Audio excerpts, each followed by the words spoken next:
It's hard to believe that iconic R&B artists captivated the world with passionate love songs, but secretly never publicly held their beloved's hand.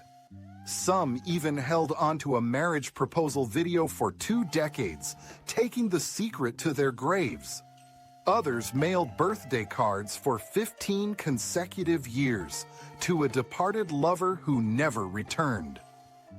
Why did these musical legends conceal their affections until their final days? If you believe you've already uncovered all the details about Marvin Gaye, Whitney Houston, Luther Vandross, and Teddy Pendergrass, prepare for surprising revelations in today's video presentation. 19. Donny Hathaway, a whirlwind of unrequited love and mental turmoil. No one anticipated Donny Hathaway's demise following such a tranquil recording session. He departed his Essex House hotel room in Manhattan on a late January 1979 night. He carried no belongings, offered no farewells. Authorities reported he fell from the 15th floor window. Yet, the mystery wasn't his death. It was a crumpled note found in his coat pocket. The ink was smeared, bearing a single cryptic message: "You will never know." For almost a decade, Donny and Roberta Flack were inseparable, a harmonious duo. Their duet, "The Closer I Get to You," evoked genuine emotion, convincing audiences of their profound love. However, he never revealed his feelings. Donny adored Roberta, but the terror of losing her overshadowed his solitude. He realized one misspoken word could shatter not only their romance, but also their musical careers. He grasped that an ill-timed confession could ruin them both professionally. Few were aware that in September 1973, Donny secretly recorded a nameless song dedicated to her, but never shared it. He kept it in a wooden box, concealing it under his hotel pillow on tour to alleviate anxiety. As his mental health deteriorated, his concealed affection turned toxic, incurable.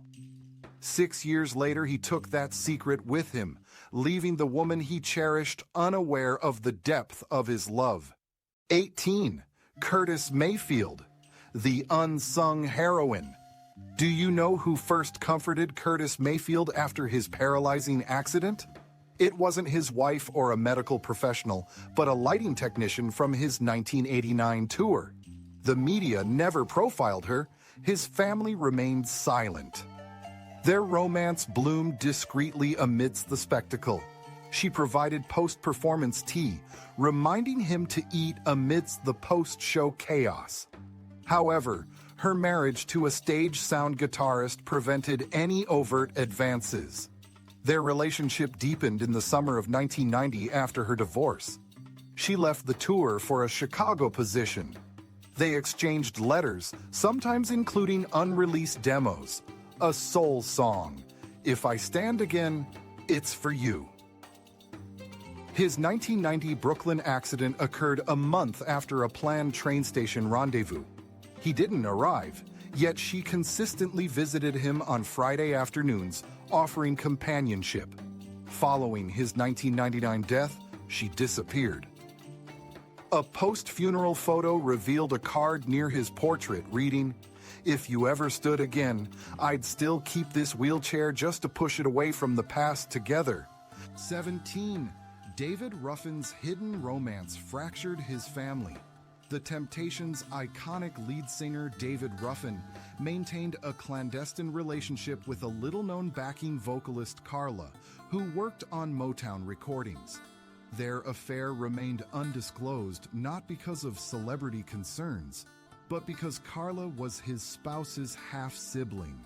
Revealing this would ruin both his profession and family life. Their trysts took place in a modest Detroit flat, a setting where Ruffin penned lyrics for "I Wish It Would Rain." Following the discovery of a love letter in his coat by his wife in 1972, Carla disappeared from the music industry. David never publicly acknowledged her existence afterward. However, during a performance later in his life, he altered song lyrics to "I lost her because I loved her incorrectly." Naturally, this altered version was not preserved on any recording. 16. Rick James, A Hidden Life of Secrecy. Imagine the flamboyant super freak persona concealing a deep, forbidden love. Rick James cultivated a notorious public image, a rebellious icon known for his electrifying, unconventional performances. Yet, privately, he battled profound loneliness and crippling substance abuse. During his 80s heyday, Rick fell for a male lighting technician, Michael. This man accompanied him on every tour, remaining unseen in any publicity photos. They shared a discreet apartment on the Detroit outskirts, a haven where Rick could escape his public persona. Free from the cameras, the pressure, the forced bad boy act, he found solace. However, their privacy shattered when a journalist photographed Rick and Michael entering a hotel through a service entrance. His record label immediately pressured him to sever ties with anyone who threatened his carefully constructed masculine image. Consequently, Michael was dismissed following a Texas tour. This led Rick down a path of self-destruction, resulting in numerous unreleased songs about an unnamed man.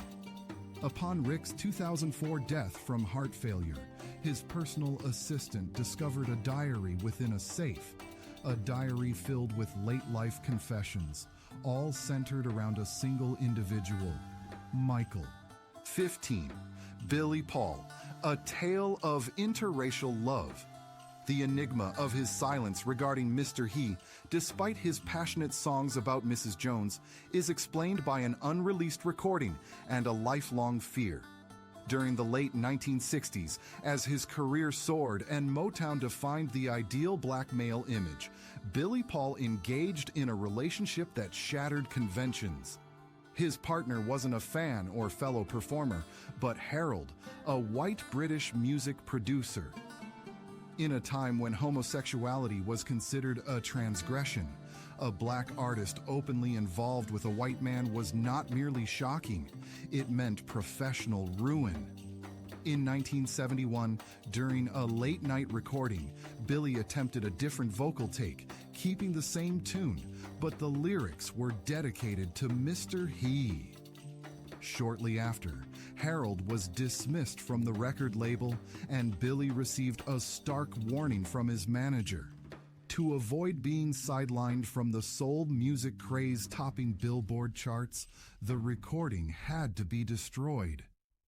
Billy destroyed the handwritten lyrics in the studio and never performed the song again. Following Billy Paul's death in 2016, a former studio engineer disclosed, "I witnessed him record that song once. It was the only time I saw him sing and weep simultaneously." 14. Tammy Terrell, A Love Kept Secret. During the 1960s, Tammy Terrell and Marvin Gaye were a musical duo that enthralled America. Their hits ranged from Ain't No Mountain High Enough to You're All I Need to Get By. Their performances transcended music. They conveyed unspoken affection. Their on-stage embraces, lingering gazes at the song's end, and parting as the lights dimmed hinted at something more.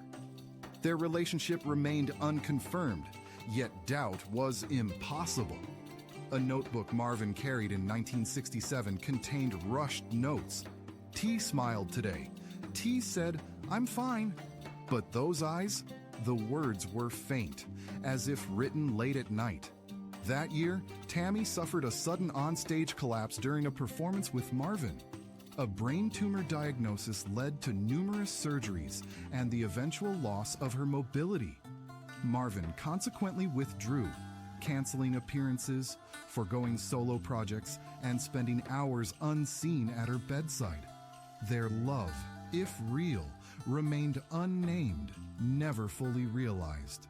However, a nurse who cared for Tammy recounted a night in late 1969 when Marvin visited Tammy, who was critically ill. He held her hand for hours and gently kissed her forehead. This marked their final encounter. After Tammy's death in March 1970, Marvin never performed another duet. Perhaps he understood that some love stories need no declaration. The pain is testament enough. 13. The ever-unseen guitarist Betty Wright. During the early 1980s, at the peak of No Pain, No Gain's success, Betty Wright frequently recorded in a private Miami studio accessible to only a select few. Among these individuals was Marcus, a guitarist, a married man, several years her senior. Their initial encounter occurred during an impromptu musical gathering, after which Marcus became Betty's sole trusted musical collaborator. While their intimacy remained unseen by others, he consistently awaited her after each performance at the stage door. In 1982, the pair were observed entering a hotel during a break from their touring schedule. A lone backstage photograph of them, bearing handwritten lyrics from "Tonight is the Night" on its reverse side, was discovered within a black notebook following Betty's passing in 2020. Following the cessation of her recording career, Marcus's guitar playing was never again heard. A comment circulated, "Their love remained private." 12. Aretha Franklin, a man outside her funeral.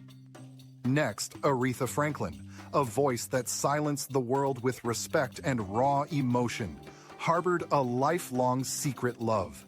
It was with William Bill Mercer, a lighting technician who toured with her in the late 1970s.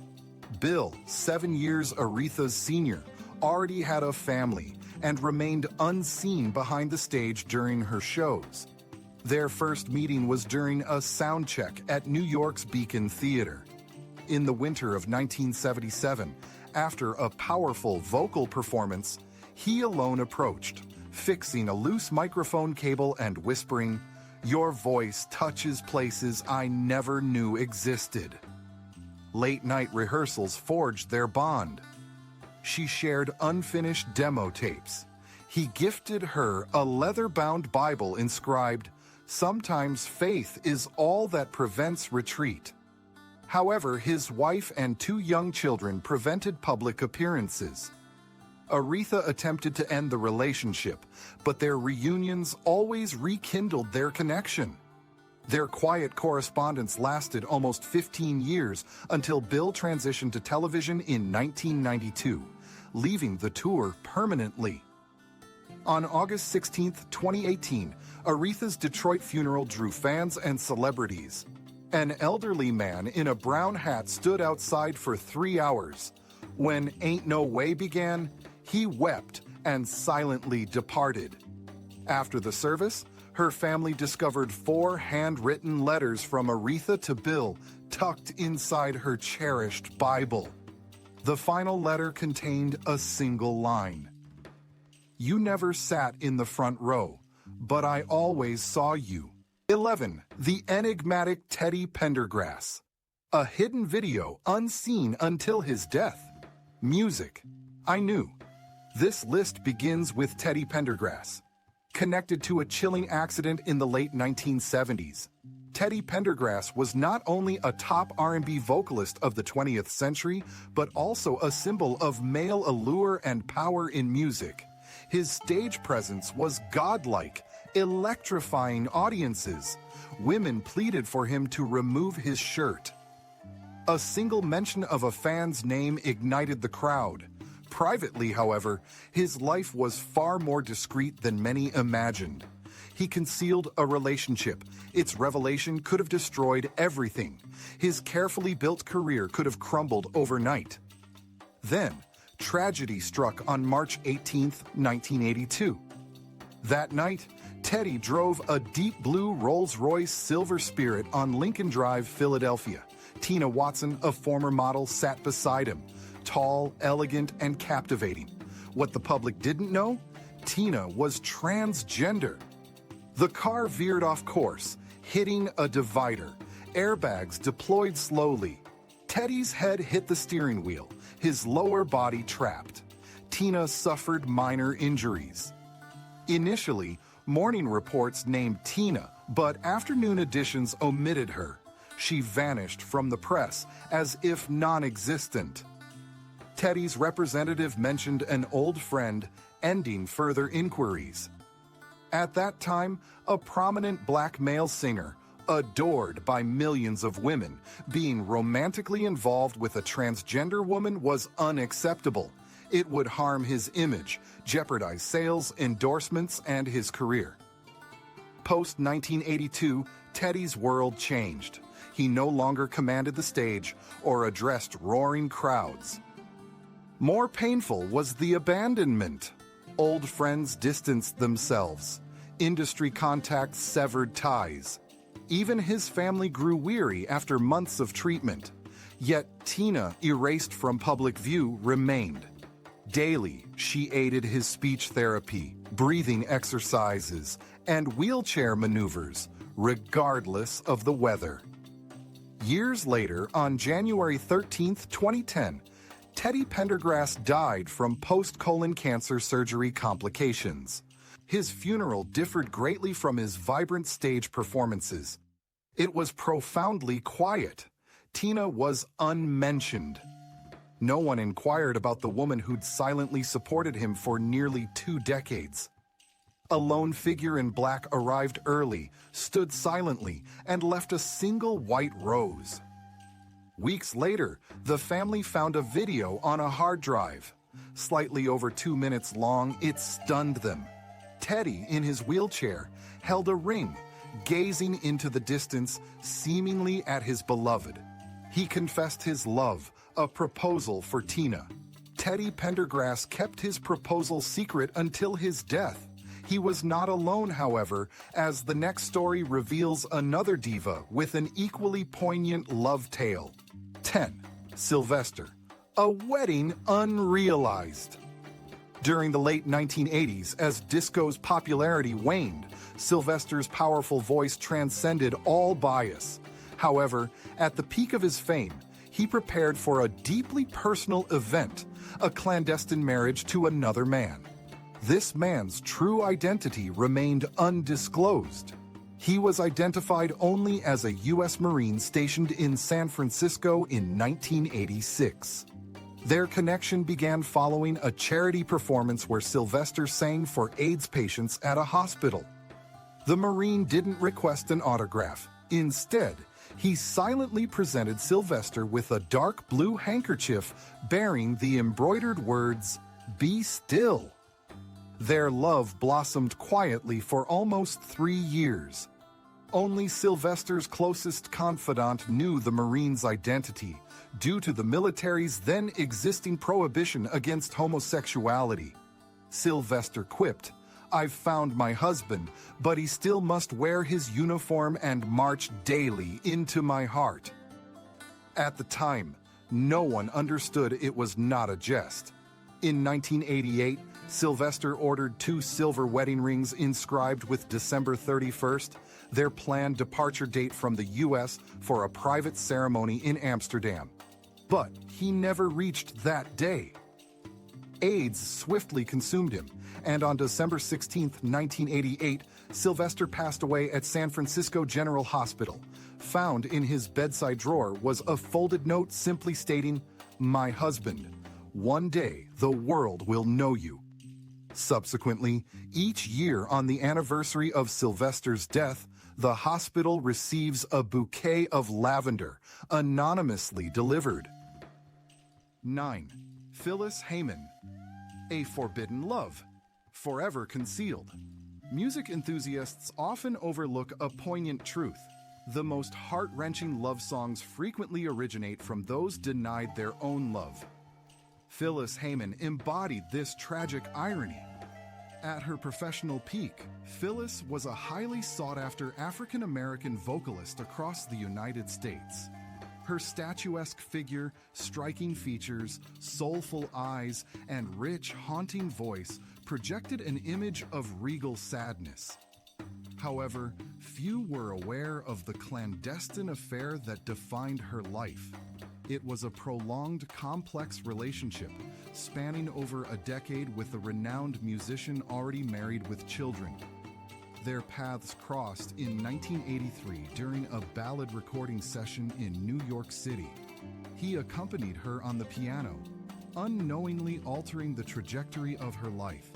Their love blossomed in secrecy, shielded from public view. No photographs exist, no rumors surfaced.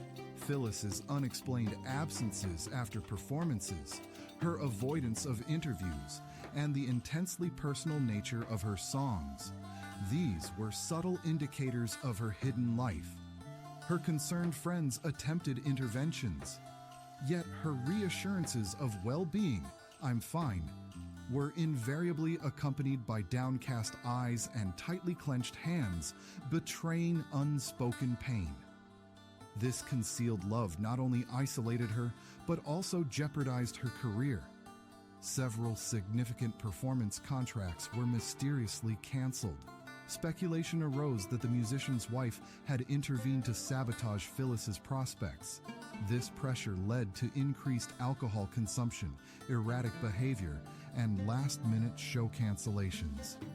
On June 30th, 1995, mere hours before a scheduled concert at the Apollo Theater, a venue where she once reigned supreme, Phyllis was discovered unresponsive in her Manhattan residence. A simple note lay on the table. "I'm just tired." But a half-finished manuscript beside it left her family stunned. It contained a handwritten song, its final line, inked in black, reading, "For the man I was never allowed to hold in public." Ultimately, the song remained unheard, his identity undisclosed. Their love perished with Phyllis, forever entombed. 8. Sam Cooke's concealed affections for DL, a youthful stagehand accompanying him on 60s tours, remained a secret. Their shared hotel rooms in France, collaborative songwriting, and a public hand-holding incident aboard a ship departing Naples threatened his career. To avert a scandal, Sam hastily married Barbara, yet continued corresponding with DL via letters mailed from London to California. These letters, however, never reached their destination. Barbara intercepted, destroyed, and incinerated them. A housekeeper reported Sam's death by shooting in 1964 at the Hacienda Motel in Los Angeles under ambiguous conditions. DL's absence at the funeral was noted, though a mortuary employee reported a man's silent grief at the body the preceding night. Subsequently, DL disappeared from the music business. Sam's cousin confirmed this concealed love as the secret Sam carried to his death. 7. The sole woman to halt Barry White mid-session, causing him to raise his head and thrice whisper a name, remained anonymous within the studio. This occurred in the summer of 1997, specifically in Studio 3 at A&M Studios, Los Angeles. During the recording of Every Shade of You for an unreleased album, a poignant moment was captured by the audio engineer on the original unedited track. At precisely the fourth beat, Barry paused, sighed, and repeated the name Lorraine 3 times, his voice heavy with sorrow. Lorraine wasn't his wife. She was a 32-year-old arranger, a Berkeley graduate who relocated to California in 1994 to aid in orchestration for Barry's record label. The commencement of their relationship remains unknown. She remained out of the public eye, never gracing the stage, always discreetly present in the control room with her score. Their romance endured for almost 3 years, intensely private yet profound. Then, one June afternoon in 2000, Lorraine received an anonymous letter at her Glendale home. It threatened exposure unless she withdrew from a project. A week later, she resigned from the music industry, leaving without a trace. Barry never publicly sought her, yet a former aide revealed his habit of revisiting their clandestine meeting places, yearning for her return. Upon Barry White's death in 2003 from kidney failure, his family discovered the shelved 1997 demo boldly marked "Do Not Release." They destroyed the tape, prohibiting its distribution. Lorraine didn't attend the funeral, however. An anonymous bouquet of white orchids appeared backstage at Studio 3 that same afternoon. The question lingers: what might have unfolded had their love endured? 6. The iconic Whitney Houston, a symbol of forbidden love. Whitney Houston was more than just a voice of legend.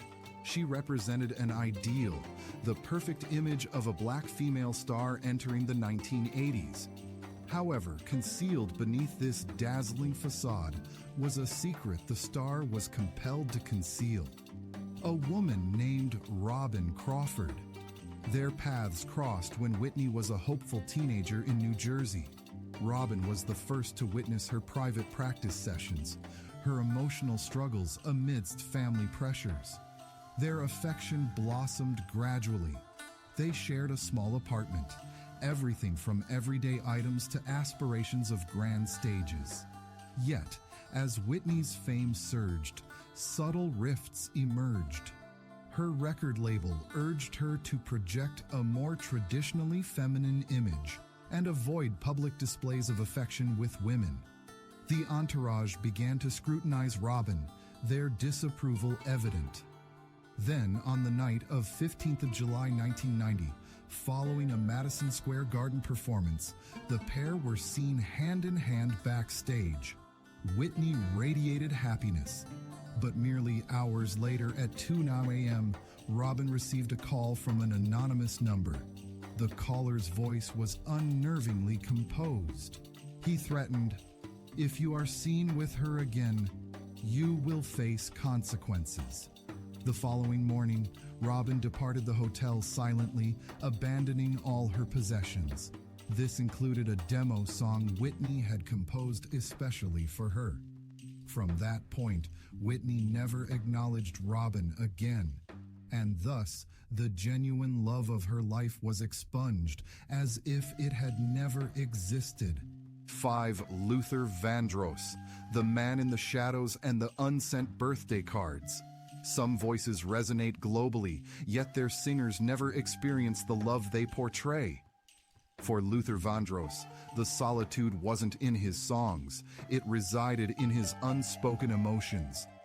Over a career spanning more than 3 decades, he epitomized tenderness and love in soul and R&B music. He remained unmarried, never publicly acknowledging a romantic partner. When questioned, he deflected with gentle humor. However, those close to him sensed his quiet sorrow. Rumors circulated that during the early 1980s, Luther fell deeply in love with a very famous older male artist who collaborated with him on various projects. This man possessed an impeccable public image. Any suggestion of his sexuality was inconceivable. Thus, their relationship remained confined to the studio. They communicated through handwritten notes on scraps of paper, disguising every lyric within their melodies. By 1992, they had cohabitated for almost 4 years in a quiet Manhattan apartment. They fiercely guarded their secret until a Florida tour stop. A new assistant inadvertently witnessed them holding hands on a hotel balcony around midnight. Within 48 hours, the record label received rumors and vaguely threatening warnings. That night, Luther received a brief phone call. The caller threatened the loss of everything if their secret was revealed. Hours later, his lover departed without a word, leaving a concise note: "I'm sorry, I don't have the courage anymore." Following that night, no one visited Luther's apartment again. His singing about love profoundly changed. Years later, after a 2003 stroke, he lacked a partner at his bedside. Only his mother and close assistants were on the visitor list.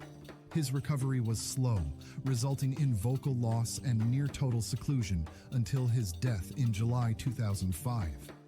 Yet the narrative continues.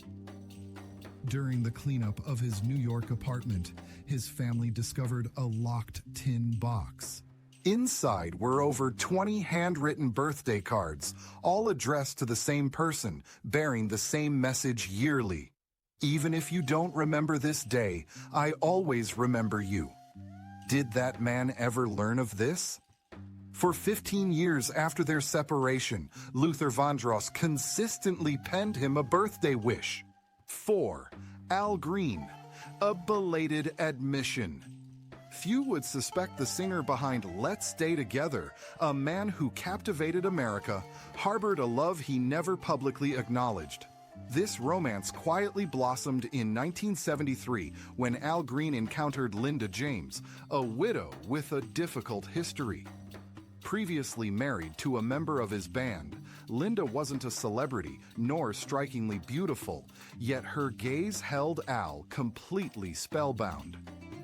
They established a home together on the outskirts of Memphis, removed from the public eye and its intrusions. However, as their affection deepened, so did the external pressures. Linda endured harassment from fans following the emergence of rumors. Al received a stark warning from his manager. Go public, and you'll forfeit the year's biggest promotional opportunity. He remained silent, a decision with catastrophic consequences. One October night in 1974, following a dispute stemming from Al's intention to announce their relationship on the radio, Linda vanished for several hours. Upon her return, she was carrying a container of boiling water. She proceeded directly to the bedroom, pouring it onto Al as he lay resting, causing him to cry out in pain. Linda then went to the kitchen, obtained a firearm, and ended her own life. By the time law enforcement arrived, she was deceased. Al survived, sustaining third-degree burns, but his life was irrevocably altered. Subsequently, he abandoned R&B, transitioning to gospel music. He attributed this change to a divine calling. Yet those close to him understood his repentance was less directed towards God and more towards that woman. In a rare moment of honesty, he stated, "Had I not been fearful, perhaps she would still be alive. And because of that fear, the world remains unaware of Linda's existence." 3. Natalie Cole's secret romance with her therapist remained hidden. Possessing a soulful voice and inheriting a prestigious musical legacy from her iconic father, Nat King Cole, Natalie was once hailed as a leading figure in American music. However, beneath her romantic songs was a complex life marked by failed marriages, extensive addiction treatment, kidney failure, and a liver transplant. Many believed her success came at the cost of profound loneliness. But her quiet, devoted companion remained unknown to the public. In the early 2000s, during rehabilitation in Arizona, Natalie encountered a Cuban-born music therapist, a former jazz musician who had transitioned to healthcare. Their connection deepened in secrecy for almost 7 years. There was no marriage, no public declarations, only late-night musical sessions in a small ground-floor therapy room. Instead of bright stage lights, there was only gentle piano music and a voice that faltered on high notes. In late 2008, Natalie faced a severe kidney crisis and was hospitalized. Her partner arrived hours later, staying by her bedside, holding her hand for 6 uninterrupted hours. Upon her death in 2015, a shared photograph was discovered in her private safe, concluding their private love story in an unobserved medical setting. 2. Marvin Gaye, the composer of love songs dedicated to a mature woman. In 1973, at the peak of his career with the chart-topping hit Let's Get It On, Gaye led a double existence. Publicly, He was the captivating soul singer, the object of affection for countless admirers. Yet privately, he frequently eluded social gatherings, driving considerable distances to a modest residence in suburban Pasadena to visit the one woman who could confront his despair unflinchingly. She was Celeste Morgan, a Mexican-American classical music instructor, almost 10 years his senior. Their acquaintance began when Gaye enrolled his son in her piano lessons, progressing from brief encounters in corridors to late-night musical collaborations in her apartment, blending soul and classical styles. Their relationship flourished discreetly, hidden from public view. Celeste was married to a distinguished local clergyman, and Gaye was entangled in a tumultuous marriage with Anna Gordy, the sister of Motown's founder. Discreetness was paramount. No photographs, no correspondence, and certainly no songs about her. However, Gaye eventually composed If I Should Die Tonight, a ballad about an unattainable love. In 1977, when Celeste threatened relocation to Chicago to escape the burden of secrecy, Gaye severed all contact. He declared that any future encounter would shatter his resolve. They never reunited. On April 1, 1984, when Gaye was fatally shot by his father at their home, an incomplete song was discovered among his belongings. It contained a single verse, I sang for you, but I was never permitted to sing alongside you. 1. Etta James, a voice echoing abandonment. Did anyone truly remain with Etta James once the spotlight faded? That powerful, emotionally resonant voice concealed a woman consistently forsaken by parents, romantic partners, and even those closest to her. Etta herself stated that she lacked knowledge of her father in her younger years. Her mother departed when Etta was young, leaving her to navigate unstable living situations, finding solace only in her singing. Yet, few were aware that at the height of her fame in 1960 with At Last, Etta secretly fell for a Caucasian musician in her band.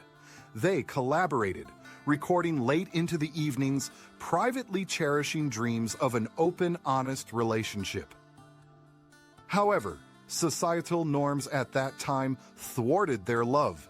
Her record label issued a stark warning. A black female artist seen with a white man. Your career will be destroyed. Fearing for his family and spouse, the musician withdrew without farewell. Etta succumbed to addiction, sought rehabilitation, and experienced repeated relapses. Even so, she never performed At Last without acknowledging the vacant seat beside the piano. In 2011, shortly before her passing, she requested a nurse retrieve an old musical score inscribed with two initials, E and J, alongside a blurred note. This song was meant to be sung with him, but I never had the chance, she confessed. As she passed away, Etta James guarded a secret she never divulged. Those are the loves left unsaid, secret relationships taken to the grave, all because they were celebrated figures, idols, creations of a system that tolerated only flawlessness. Yet, beyond the chart-topping successes, they were simply human. Humans who loved, who hurt, and sometimes spent lifetimes yearning for love without apprehension. Therefore, what are your thoughts on these 19 R&B icons? Whose narrative resonates most deeply with you? Leave a response below. Remember to subscribe and share this video for more narratives hidden behind the glamorous facade of stardom.